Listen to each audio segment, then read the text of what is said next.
Some men learn about their wives' affairs by accident. A text message. A strange charge on the credit card. Me? I figured it out because I make a living spotting lies. It started with little things. Hazel had always been sharp, efficient, she ran on schedules, everything in its place. But suddenly there were gaps. Late meetings. A business trip she never used to take. A perfume I didn't recognize. Most men might have brushed it off, trusted their wife. I wasn't most men. I've been a private investigator for over 20 years, built my business from the ground up.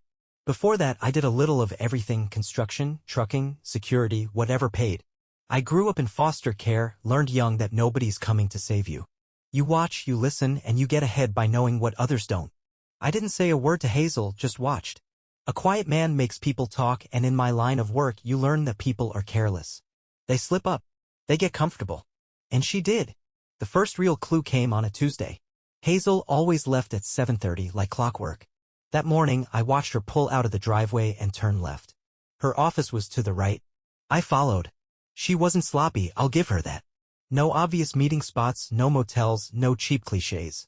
Instead, she parked outside a coffee shop near Vanderbilt, sat in her car for exactly 3 minutes, then walked in. 10 minutes later, Nolan Ferguson followed. Tall, polished, the kind of man who shook hands like he was sealing a deal. I'd met him once at a corporate event, some VP at her firm. He had the look of a guy who believed his own hype. I sat across the street, watching through the window. They leaned in when they talked. Hazel smiled, touched his wrist, a little too familiar for colleagues. He reached over, brushed something off her sleeve, an excuse to touch her. Subtle. Calculated. I took photos. A guy in my business doesn't jump to conclusions. Could be a coincidence. Could be nothing. But I already knew it wasn't. That night, Hazel came home like nothing had changed. Kissed my cheek, asked about my day like she wasn't sneaking around. I played along, nodded when she talked about work, let her spin her lies. The thing about cheaters? They don't stop to think that the person they're lying to might already know. I let it go for another week, gathering evidence. A lunch here. A hotel reservation there. Receipts she didn't realize were emailed to our shared account. I could have confronted her then, but I wasn't interested in a screaming match or a sob story. No, if she wanted to sneak around like a professional, I'd make sure she got caught like one. The turning point came on a Saturday. She was in the shower when her phone buzzed on the nightstand. Nolan Ferguson. Nolan, thinking about Thursday. Can't stop smiling. I didn't touch the phone. Didn't need to. I had everything I needed. At breakfast, she sat across from me, flipping through her tablet like she hadn't spent the night with another man 3 days ago. You're quiet this morning, she said, not looking up. Just thinking. I sipped my coffee. About? I met her eyes, held them just long enough to watch the flicker of unease. Work. She nodded, but something in her shifted. She was starting to wonder. Good. By the time she left for her weekend strategy session, I had a plan. She thought she was in control, thought she had options. She didn't. Because I wasn't going to just catch her. I was going to ruin her. Hazel left at 10:15, right on schedule. Black blazer, leather bag slung over her shoulder, the picture of a woman who had somewhere important to be.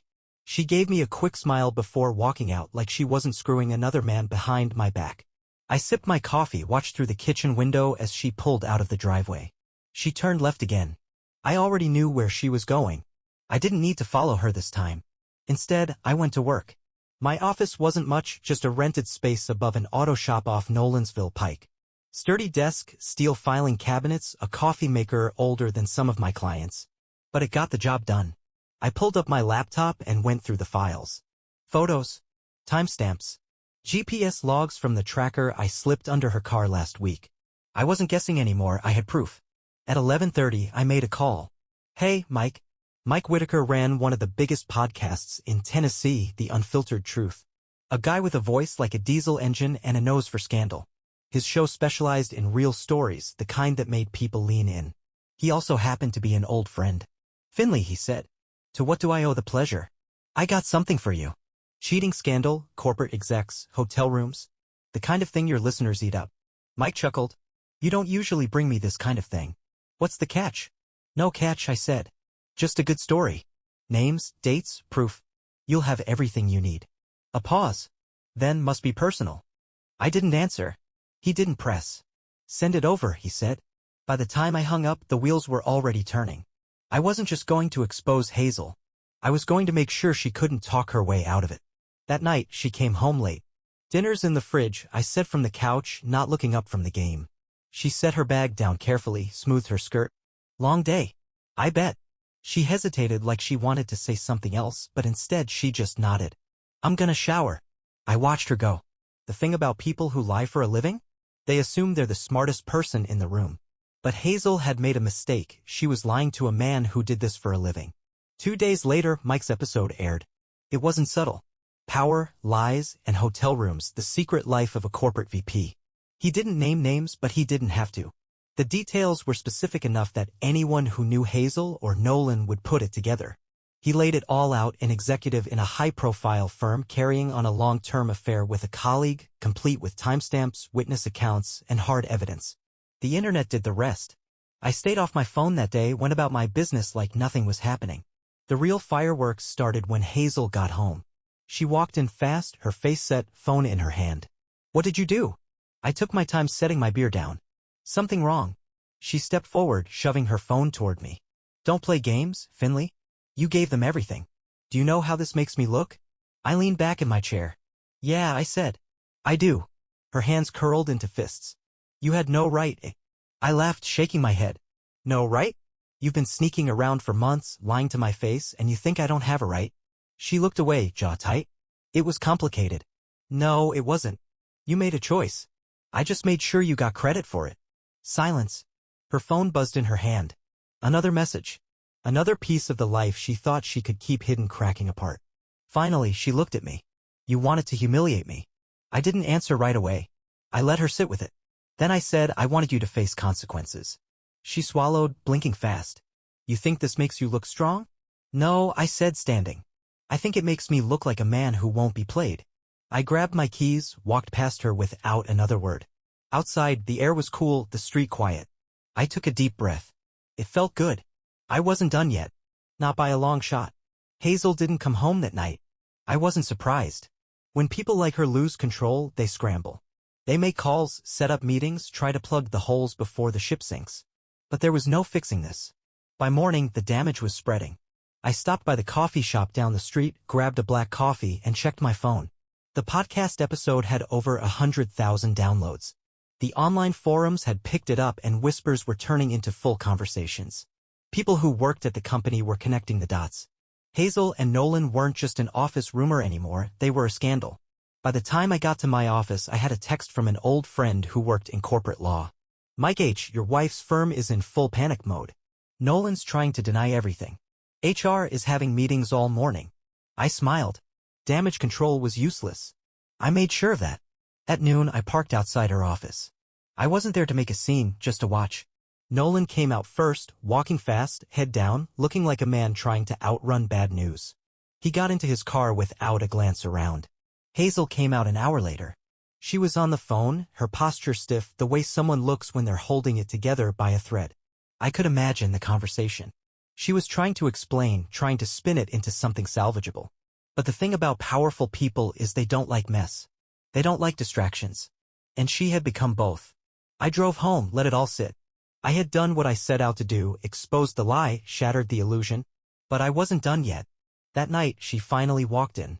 She tossed her bag onto the counter and turned to me. You don't get to act like the victim. I raised an eyebrow. No? You set me up. You planned this like some goddamn business deal. What kind of man does that? The kind you underestimated. She crossed her arms, but I could see the cracks. You ruined my reputation. You did that. I just made sure people knew. I leaned back in my chair, watching her. How's Nolan doing? Her face twitched, but she covered it fast. You think you look like a man in control? You look like a bitter ex-husband who couldn't handle his wife being more successful. I laughed, slow and easy. That all you got? Silence. I stood, grabbed a beer from the fridge, popped the cap. Look, Hazel, I don't need you to admit what you did. I don't need an apology. I just need you to understand that actions have consequences. You had no problem sneaking around, lying to my face, living in my house like nothing changed. And now you don't get to be the victim. She exhaled, shaking her head. So what now? I took a sip, let the silence stretch. Yeah? Now you pack your things. Her jaw clenched. You're kicking me out? I nodded toward the hallway. Your stuff's already in bags. For the first time, she looked genuinely stunned. She started to say something, stopped, then scoffed. You really think this is going to make you feel better? I shrugged. I feel fine. She stared at me for a long second, then turned on her heel and stormed toward the bedroom. I listened to her moving around, drawers opening, hangers scraping metal. 10 minutes later, she was at the door, suitcase in hand. She hesitated, looking back. You think people are going to see you as some kind of hero? I leaned against the counter. No. Just a man who handled his business.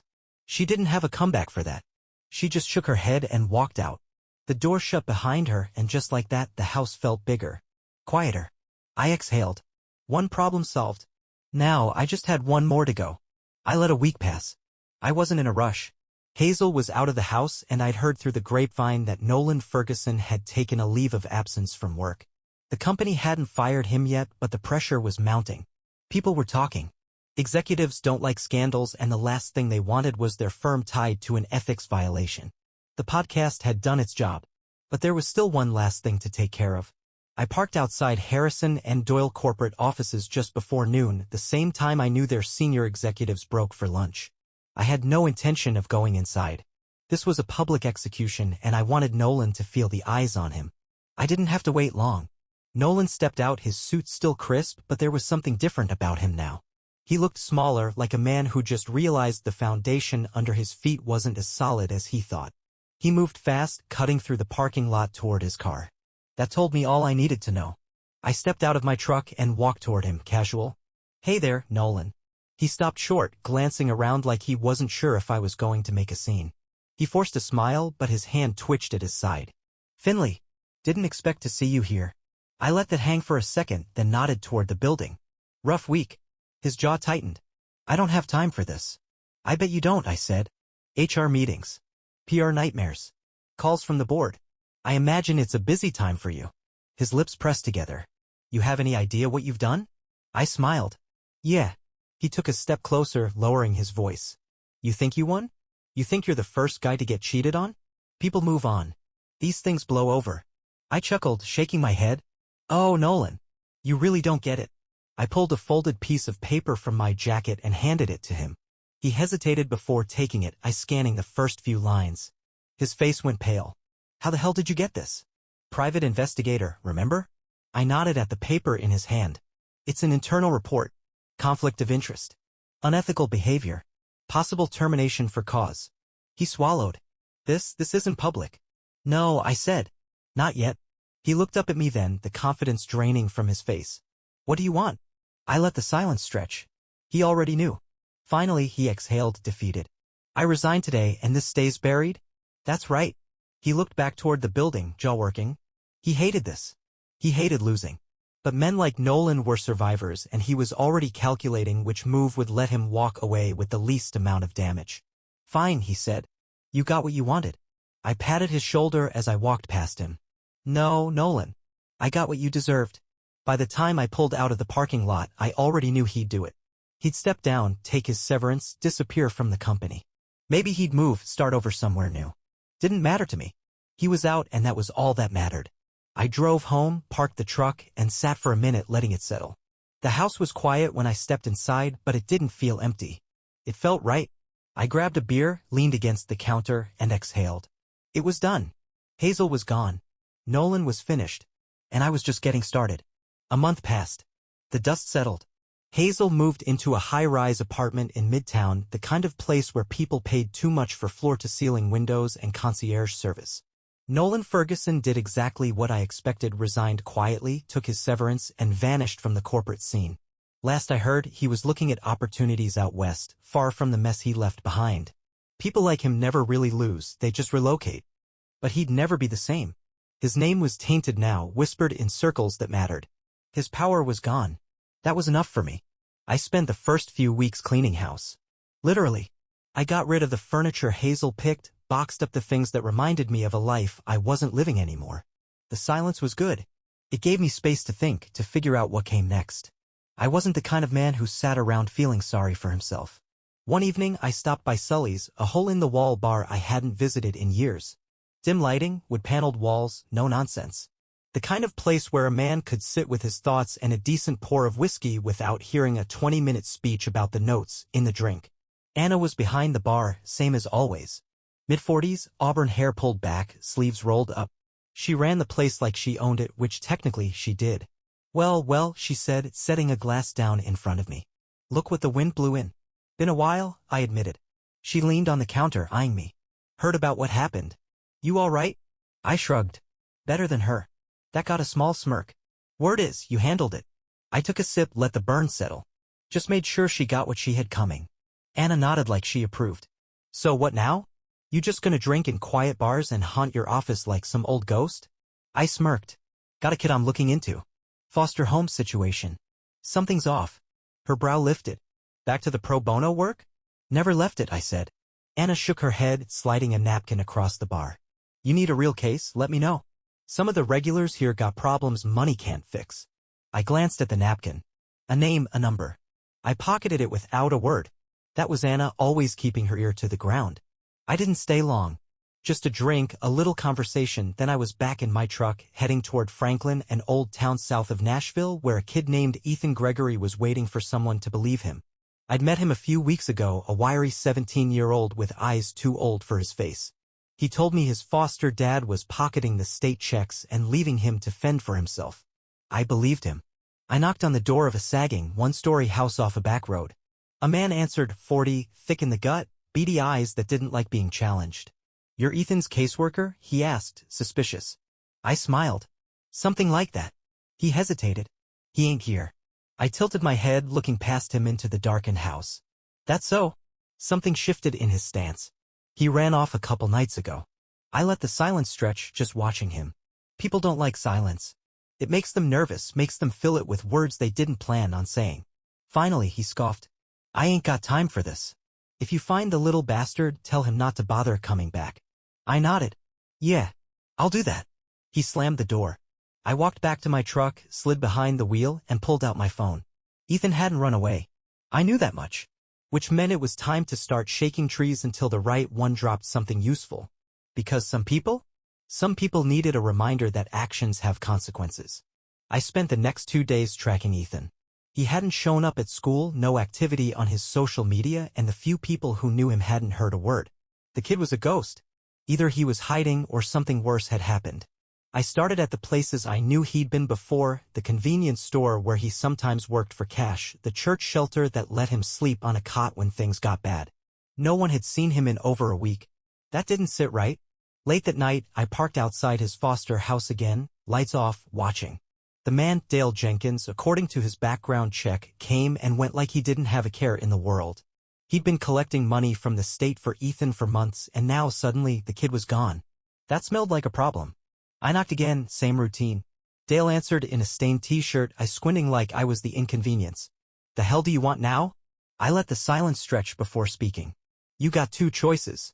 1, you tell me where he is and I walk away. 2, I come back with the cops and we start opening doors. Dale let out a sharp laugh. Cops? Kid's a runaway. You think they care?